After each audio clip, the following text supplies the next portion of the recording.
The rise of the machines is just around the corner.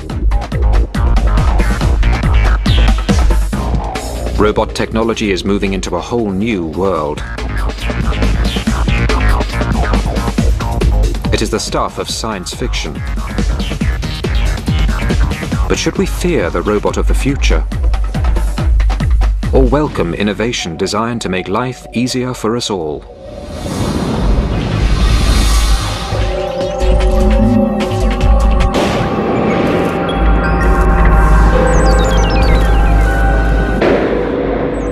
In the near future, robots may run our world.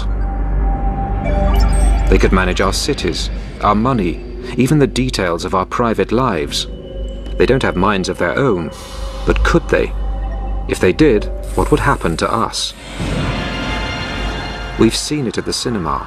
Man wiped out by creatures of his creation.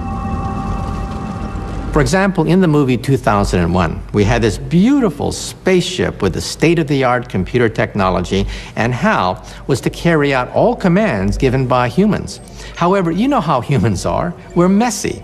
We give sloppy commands, and commands were given to the computer that logically could not be carried out. And so the robot said, well, if the humans give me orders which cannot be carried out, the only logical way to carry out these ridiculous commands is to eliminate the humans. And that's precisely what the robot did. That's the problem with robots. No common sense. Man's innate ability to think, decide, and act has not always served the human race well. But wouldn't a world run by robots be worse? Much worse. If there's an earthquake, all of a sudden we have a shutting down of the water supplies.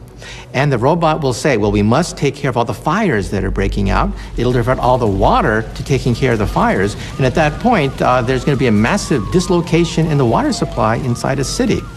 And the robot will simply not know which catastrophe is more important than another catastrophe. But such scare stories aren't slowing down robot research. In Japan, scientists are competing to recreate the human race in metal, plastic, and silicon.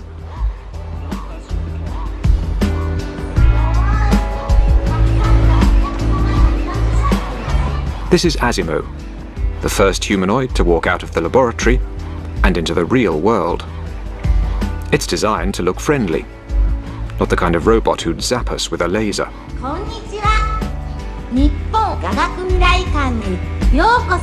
Every step Asimo takes has to be pre-planned, and its batteries only last for an hour. But it's taken nearly 20 years to get this machine up and walking. Masato Hirose was the project's chief engineer. It's our dream to come up with a robot that could be useful in people's everyday lives. I am 46 now, and it would be nice if I could make Asimo into the kind of robot I could use myself in the next 10 years, by the time I'm 55. Asimo's predecessor started off as just a pair of legs. Even so, he was a top-secret project. Scientists didn't want anybody to see their progress or witness their failures. This robot, built in 1986, could only walk in a straight line and needed nearly 20 seconds to take a single step. Picking up the pace was a huge challenge.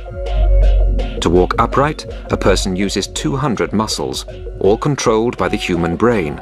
For a top-heavy robot to walk on two legs, its computer has to perform a constant balancing act. No matter how many times we tried to do this, it always fell over. We refined it day by day, over and over again, and finally got the robot to walk. Engineers spent years monitoring human body movements and then programming their robots to recreate them. It took 4 years to get the speed up to 1 kilometer an hour. It took another 2 years to get the robot to cope with slopes and stairs. Finally, in 1993, there'd been enough progress to attach the legs to something that looked like a body. P1 was almost 2 meters tall and weighed 180 kilos, twice the average weight for a man that size. But its successor, P2, was much lighter and more compact. The first time I saw Honda P2, I was impressed and amazed. It was walking without wires. Everything was self-contained, onboard computers, onboard batteries. So it was impressive on that level, but also just because Honda was able to keep it a secret for 10 years. This is the latest model to emerge from the lab, and is a sign of what may one day be in our homes.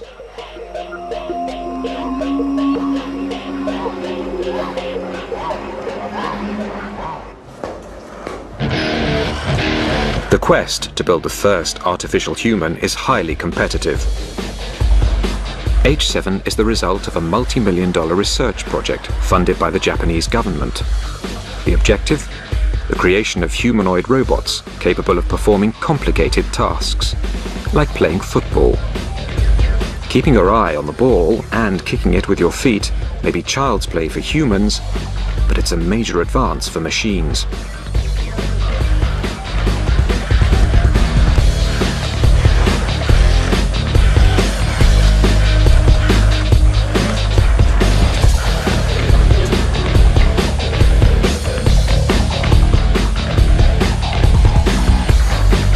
James Kuffner developed much of H7's software. If I tell my daughter to go fetch my keys from the kitchen table, I don't have to tell her, move your left foot in front of the right foot, turn 90 degrees, and then enter the kitchen door. She can do that automatically, and we'd like to get robots to have that level of autonomy. H7 can track the ball with its eyes and make its own decisions about how to follow, catch, or kick it. But there are limits to what it can do of its own accord. H7 may have mastered football, but it's not so good at other sports. A whole new set of software is needed just to get H7 to pick up a bat. H7 doesn't find the bat by using its camera eyes. Instead, every movement is planned in advance and written into its software. H7 is no use if the bat is put in a different place. The most intelligent robot in the world still can't match the coordination and agility of a toddler.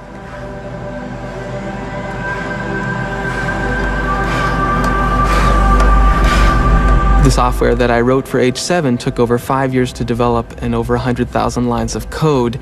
And that involved getting the robot to move, pick up an object and put it from location A to location B. It didn't include object recognition, speech recognition, other kinds of sensing like computer vision functions.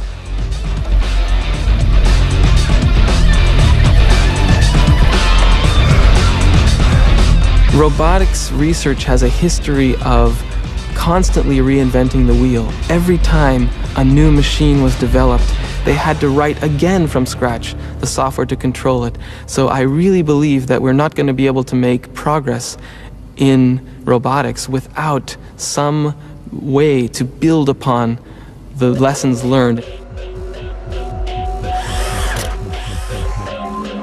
Despite the challenges, scientists are pushing forward the development of humanoids, believing there will soon be a need for them in the home and the workplace.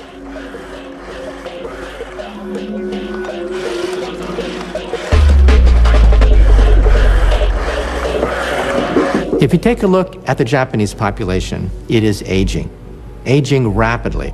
Labor is extremely expensive. In the United States, because we have a large immigrant population, cheap labor is not such a big problem. Why be satisfied with a mechanical maid or butler when you can get a real maid or a real butler? But in Japan, mechanical servants have a bright future, and not just in the home. Which is why the Japanese government is funding the development of industrial robots. HRP-1 is a remote-controlled robot. In the future, versions of this robot could replace human workers on construction sites. HRP-2 is designed to help people with heavy manual work.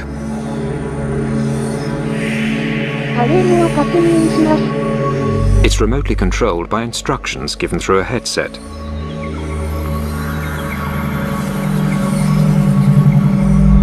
Creating a robotic workforce could be big business, a real boost to Japan's economy. But there are still a few snags to overcome.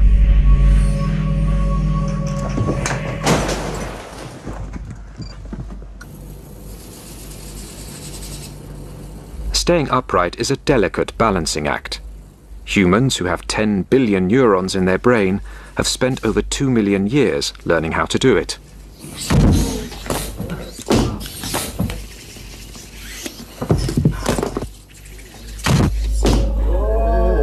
Morph 2 is a miniature humanoid, not always on its toes. Like a human, it can sense when it's off balance, but it's not always successful at compensating. But when it does manage to stay upright, its range of movement is impressive.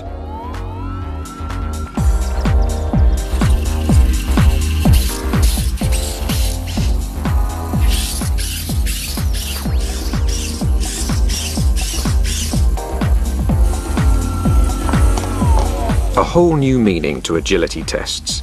This is Morph 3.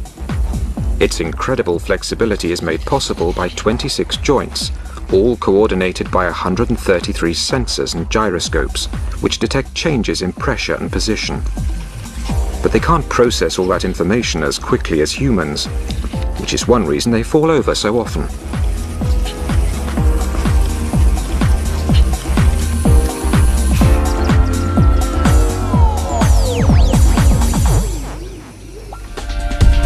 While humanoids are still being developed, other robots are already being put to work. PackBot is a robot designed to help the police or armed forces in dangerous operations. One of the classic situations for the PackBot is a situation where a bad guy has barricaded himself inside a building and a police force is outside looking to make an entry. And they have very little information about what is going on in that building. So the robot is designed to climb stairs, climb into that building, look around, essentially put eyes and ears inside that building, give an idea where the doors are, where the stairway is, where the bad guys are, how many bad guys there are, if there are good guys, and if the bad guys are still alive. PackBot can be controlled from almost a kilometer away. It's a versatile robot, equipped with cameras, microphones, infrared sensors and sonar. The satellite navigation system tells its operator where it is, as well as the role and pitch of the terrain. We're looking at adding chemical sensors, bomb detection sniffers, mine detection platforms. Basically any kind of sensor that you can come up with, we can incorporate on the back of the robot. PackBot is housed in an impact-resistant aluminium shell that can survive a 3-meter drop onto concrete at extreme temperatures. It can move at speeds of almost 20 kilometers an hour and through 3 meters of water. If it lands upside down, its flippers turn it over. One reason it's so tough, it has no wires that might break or become disconnected. I'm at the landing, clear at this point. Stairway clear? Clear. 1, 2, 3. Go. This is only a police exercise, but PackBot has already seen real-life action, having worked at New York's Ground Zero, helping in the search for survivors. And this is particularly important now where the loss of human life isn't tolerated anymore during war or military action, or civil action for that matter. Scientists are already working on the next generation of PackBots, with even more capabilities. The development of an extending neck will enable the robot to peer around corners. I'm turning the robot. Okay, Tommy, what do you got? 2 people, 1 suspect and 1 hostage. He's got a knife in his right hand. There's a female on the ground. Go.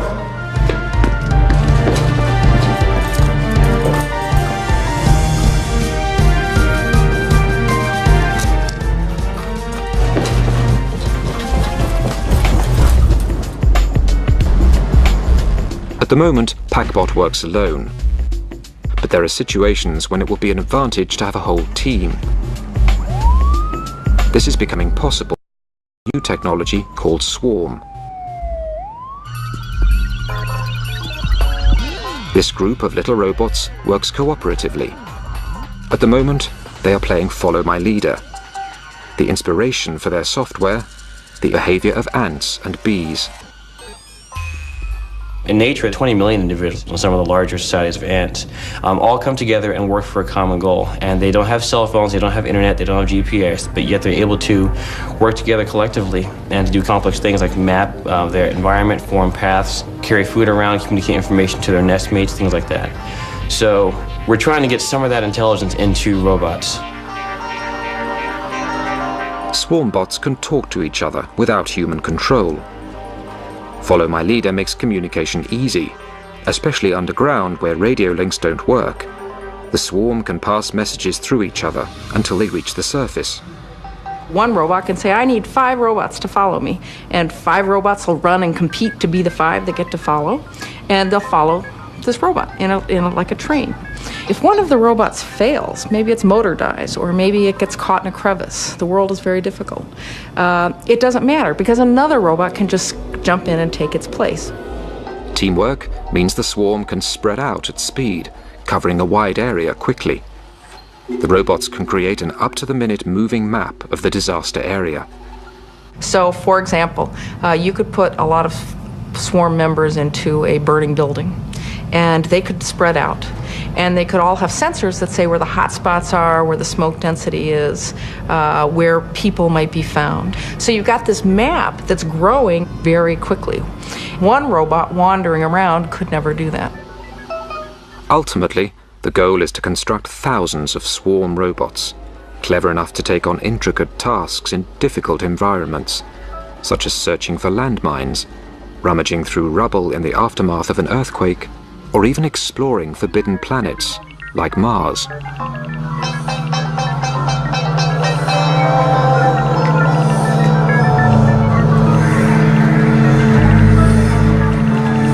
Another idea is that by having a large number of robots, they can all be relatively cheap. It's not so important if one of them breaks. So now, if you wanted to have a mission on Mars, for example, imagine dropping 1,000 robots. It doesn't matter if 80% of them fail when they're dropped. There's still 20% down there that are running around collecting information. Whereas if you just had one very expensive robot and it broke, the mission has failed.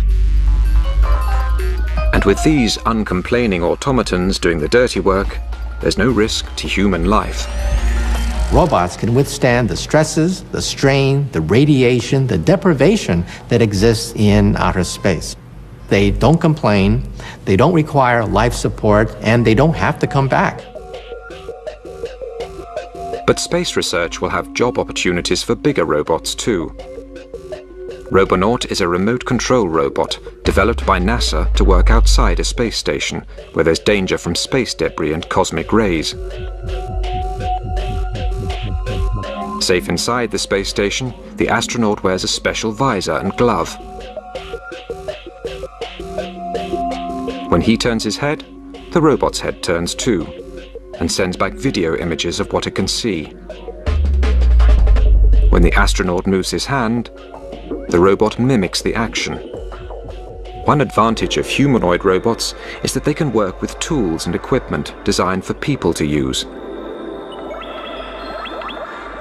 But if you don't live in a space station, you might want something a little bit friendlier around the house.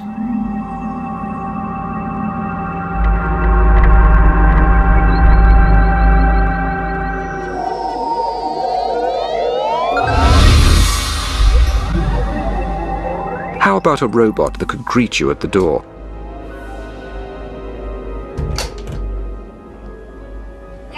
This is Papero, the first domestic robot, coming soon to a high street near you. Hello. 調子はどう? I'm fine, thank you. Yahoo! Papero stands for Partner Personal Robot. It's a PC on wheels. It could act as your personal secretary. It can take voice messages, send and receive email, even operate the TV. 6チャンネル. Hi, hi. Papero is programmed to respond to human requests. It recognizes 650 voice commands and speaks 3,000 phrases. It recognizes people by their faces and recalls facts about them, like their blood types and birth dates. You know when Papero is listening to you because its ears turn green.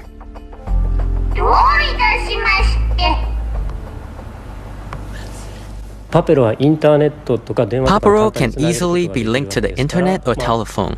This means that humans can check what's happening at home when they're away. For example, if you can't remember whether you turned off the gas cooker, you can use Papero to see pictures inside your house. You can also check on your pets at home. And because Papero is compact and on wheels, it's very stable. It won't crush small children or trip over pets. And if it does bump into something, it's unlikely to do any damage. Papero likes to be stroked. This tells it that you're pleased, and it remembers its good behavior for future occasions. And if you need a dancing partner, Papero is definitely for you.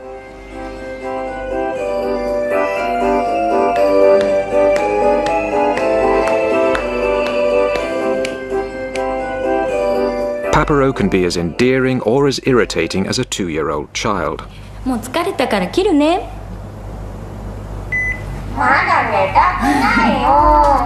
But it has one great advantage over any toddler.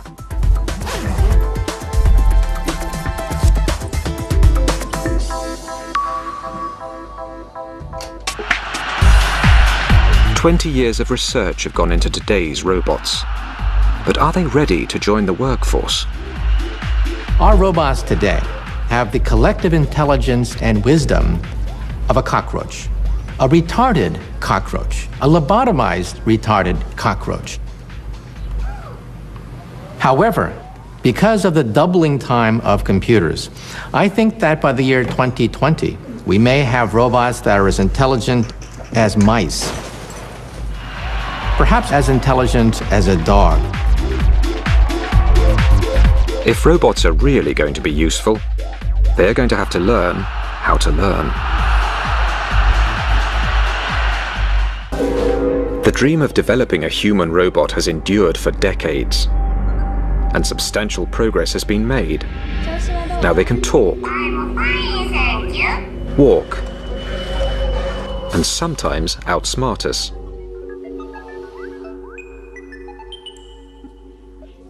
Playing chess against a grandmaster demands intellectual skill. But in 1997, the world's greatest chess player, Garry Kasparov, was beaten by a computer called Deep Blue. So, if they are so clever, why haven't we put them to work yet?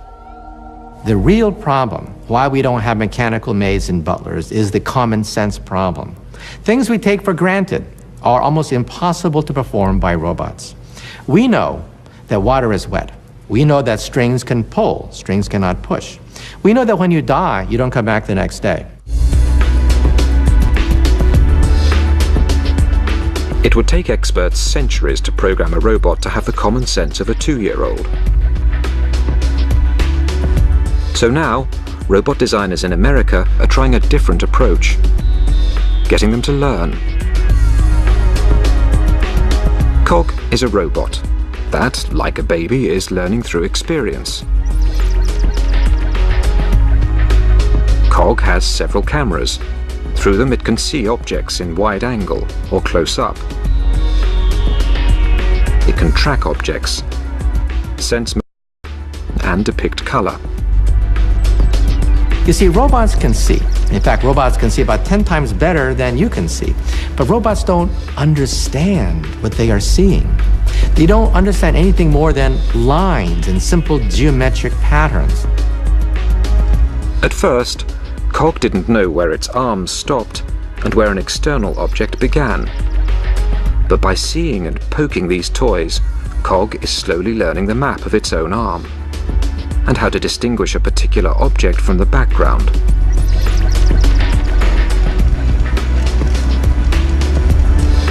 Cog now knows that cars move forwards or backwards, not sideways.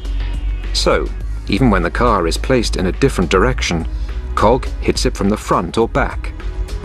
If robots can learn from experience, they won't have to be programmed for every task. But this initiative is still labor-intensive. We'd like to be able to take that robot of the future and show it, here's how to do the ironing. You know, you fold it this way, you do that, and that's how to iron. You do it now. We'd like the robot to understand that, be able to map it to its own body and do the task. This is K1. K1 isn't doing the ironing yet, but it does try to copy its programmer's workout.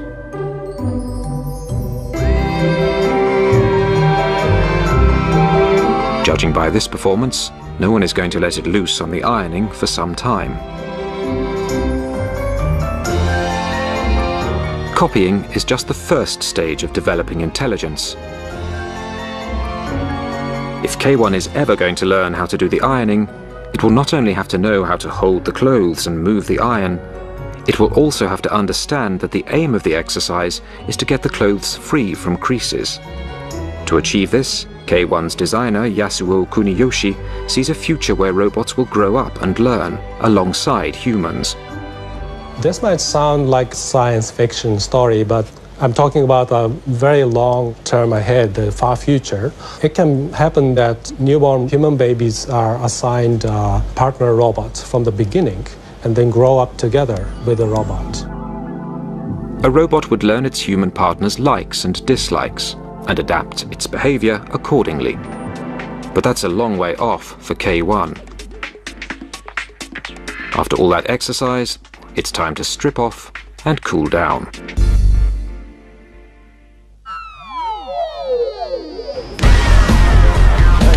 Here.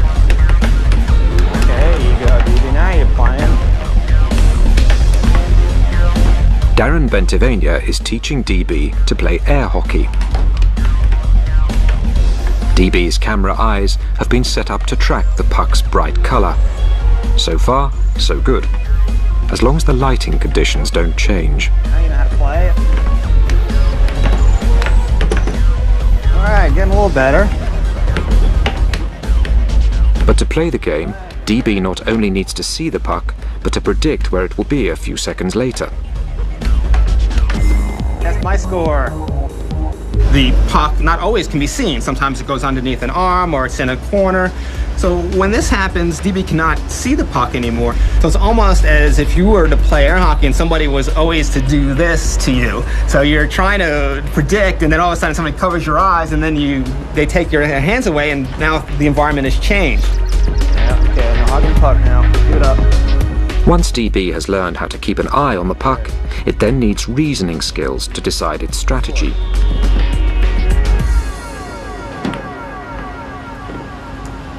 Having chosen its shot, DB needs the motor skills to execute it. And all these seeing, reasoning and action skills need to happen instantly. The puck waits for no man and no thing. Is it worth all this effort just to teach a robot a game? Through verbal communication, you could tell DB or teach DB new skills as you would teach a person. So, for example, if you wanted to have DB do ironing in your home, you would have DB in the location and you would tell DB, watch DB, this is how we iron. We take the iron, we move it across the clothes, and we look for the wrinkles and we make sure we don't burn. And it would know about all these items through these communications and little by little build up more and more skills. One day you'll be able to play as good as this. Well, I'm hoping you'll be able to play better. But it's very important that, of course, that you teach your robot well and that it learns well, because you can have things as your robot trying to cook your dog or burn your clothes or break your dishes, and of course this is not what we want. If robots could learn and repeat tasks just by watching, they could become invaluable in the workplace. Other developers are taking the concept of a human robot one step further. They hope to produce a robot that not only copies our movements, but also our emotions and facial expressions. Fumio Hara directs the Faced Robot program at Tokyo's Science University. The easiest expression to replicate is excitement. The corners of the mouth move up and the eyes go down slightly.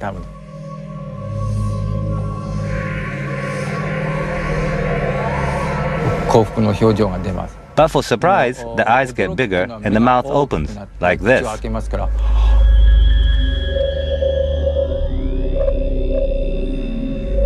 And for fear, you're scared. Everything tightens up, and the eyes are slightly bigger, and the mouth horizontal.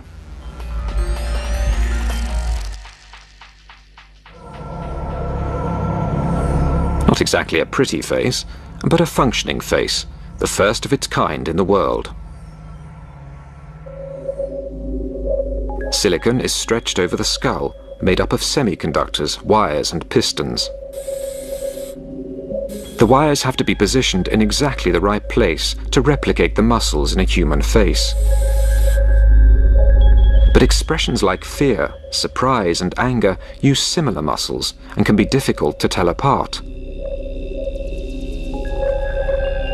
So it's hard to make the silicon look expressive. We call it virtual communication. We just want to find out how well a machine can fool people by creating realistic expressions.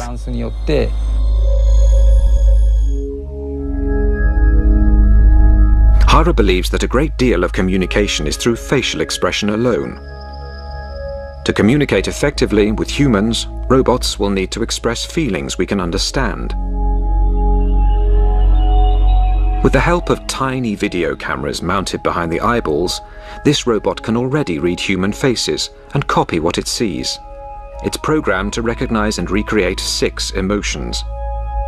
But Hara wants to give the face a voice so the robot can not only look angry, but sound angry.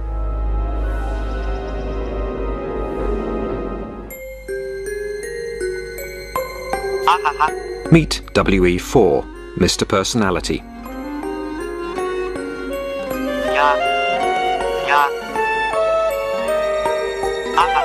It really seems to enjoy tracking a red ball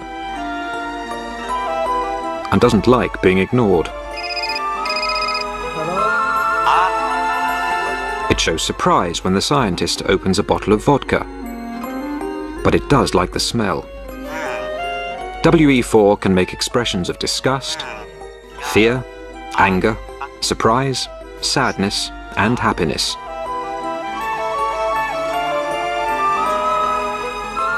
Once a robot can express these reactions spontaneously, it will be well on the way to having a personality. For successful communication, the key issue is compatibility. 2 incompatible people are not likely to become lovers or marry each other. The next step is to make each individual robot's personality harmonize with individual people.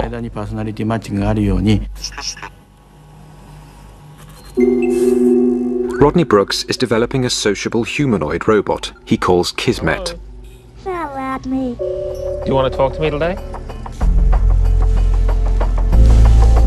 What do you think? More than that. I'm too close? What if I get this close to you? What do you think? Right now, Kismet is modeling a very young infant who doesn't really have language. So it babbles and does turn-taking, as you can do with a young infant, back and forth. But there's not too many words that it understands, and it can mimic a little bit, and we're having it learn about simple objects by talking to it. Can you see me? Yes. No, that's a bright light, isn't it? You're much more interested in the bright lights than my face today. Come over here. Kismet engages with people through an expressive face-to-face interaction. Brooks was inspired by infant social development and psychology. Hero. Kismet has a bunch of different emotions, and it will react differently to the same stimulus depending on what emotional state it's in. Sad. So we never know from minute to minute or even day to day how it's going to interact with us. Then well. Hello. Hello. Do you like me? Yes. Kismet was designed to react to social cues and learn from a human instructor. Kismet, say horsey. Say horsey. Horsey. Good robot. There you go. Yes. Yes. Yes, Kismet. 15 computers are involved in making Kismet either bored, lonely, stimulated, tired, talkative, or silent. It's still only a rudimentary personality, but robots are slowly becoming more and more like humans. Very smart robot, Kismet. I think we'll still want plenty of robots that don't have any emotions. My refrigerator works 24 hours a day, 7 days a week, and I don't want to feel sorry for it having to work so hard. But I think there may be some roles for emotions in robots that we want to interact with on an everyday basis, because it's a very intuitive way of us understanding what's going on. Robots are already in the workplace, and they may soon be in our homes. But what about more intimate, life-changing involvement?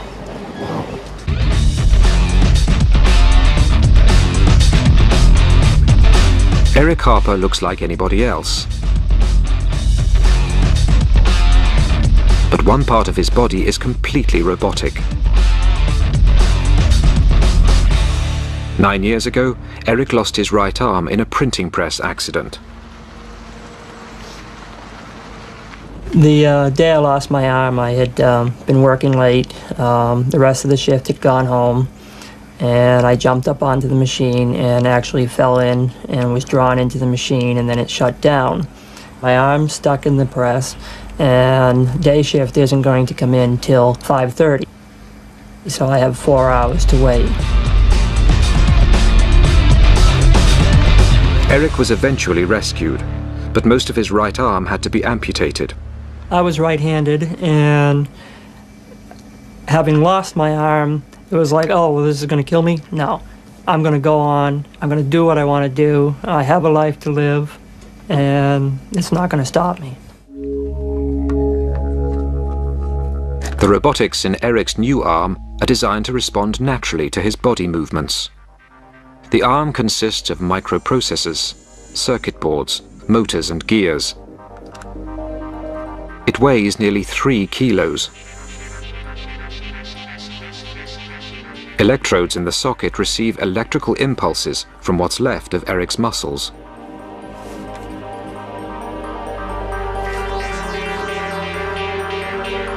A valve seals the vacuum inside his false arm, helping to keep it in place. A computer reads the electrical impulses from Eric's back muscles and bends his robotic elbow, raising his forearm.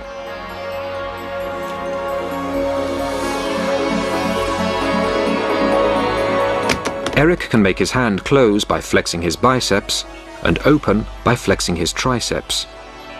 Like all robots, we have to run on battery power, and I have to pop out the battery on the bottom just like this, and then get a new battery and put it back. Occasionally I'll get caught and I'll just run out of energy.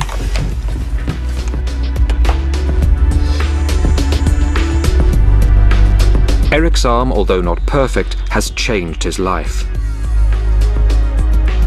So will this technology one day be able to improve our brains as well as our bodies?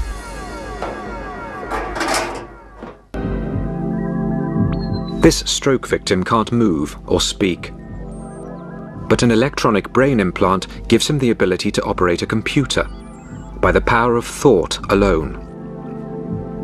His thoughts generate electrical activity in the implant, which is picked up by an aerial link to the computer.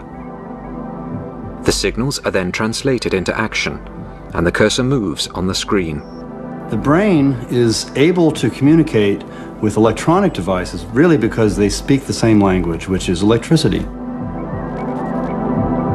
A two-way signaling system is being developed so that implants can also receive information from other parts of the body. We want to bring touch into the brain directly using stimulation through arrays of electrodes in the brain. And we think that it will be possible someday for people who are quadriplegic to be able to feel their body again. External brain stimulation is already being put to the test. This is the world's first radio-controlled rat.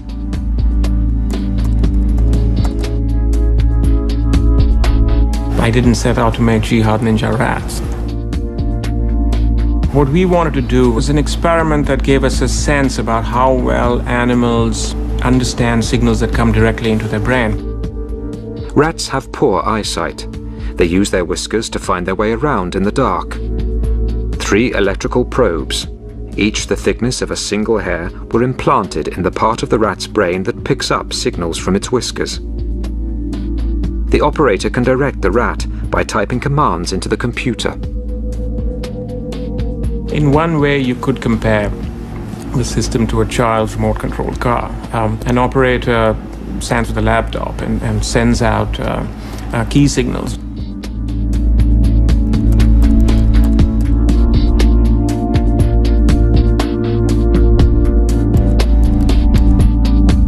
When the signals are turned off, the rat becomes confused until the next signal is given.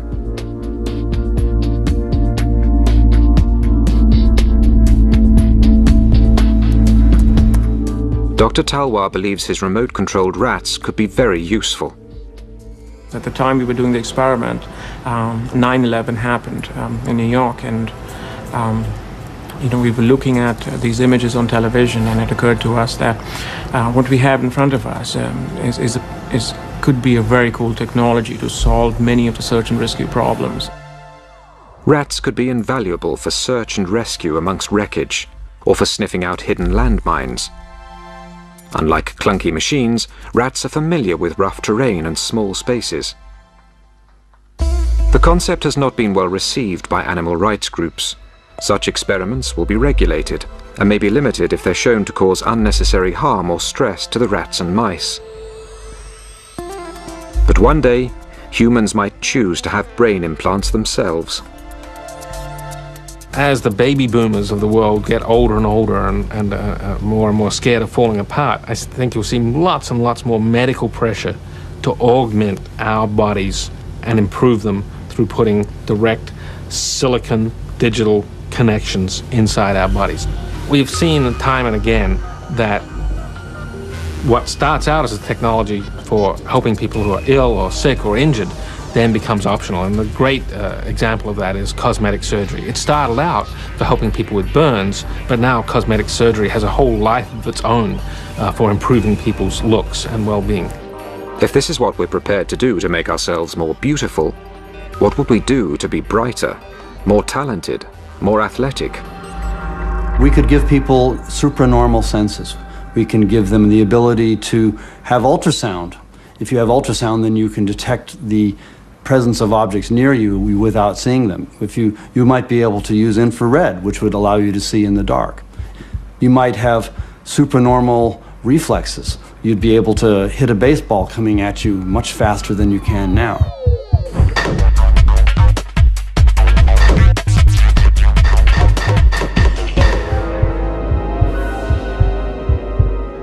Once you have that, it's not very far to getting a wireless internet connection inside our head. So I fully expect 20 to 25 years from now, a lot of us, our grandchildren especially, will be walking around with wireless internet connections.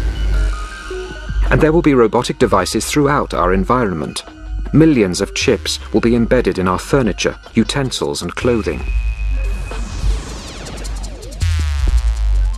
Like in a Disney movie, we'll talk to tea kettles and teacups, and we'll talk to our furniture. And instead of having a robot doctor, our robot doctor could very well be our clothing, for example, with chips in it.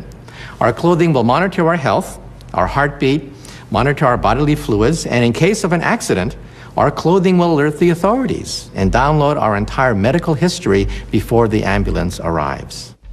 The rise of machines could be just around the corner. And this may be a source of hope, not fear, because the robots running our lives are unlikely to be the metal and silicon creations of science fiction. They'll be part of us. The future of robots is us, and us will be the robots. The combination of person and robotic technology is going to be far better than any pure robot that we can build. Our new robo-beings. A collaboration of man and machine, flesh and technology. Not Homo sapiens, but Robo sapiens. United in structure, brain, heart, and soul.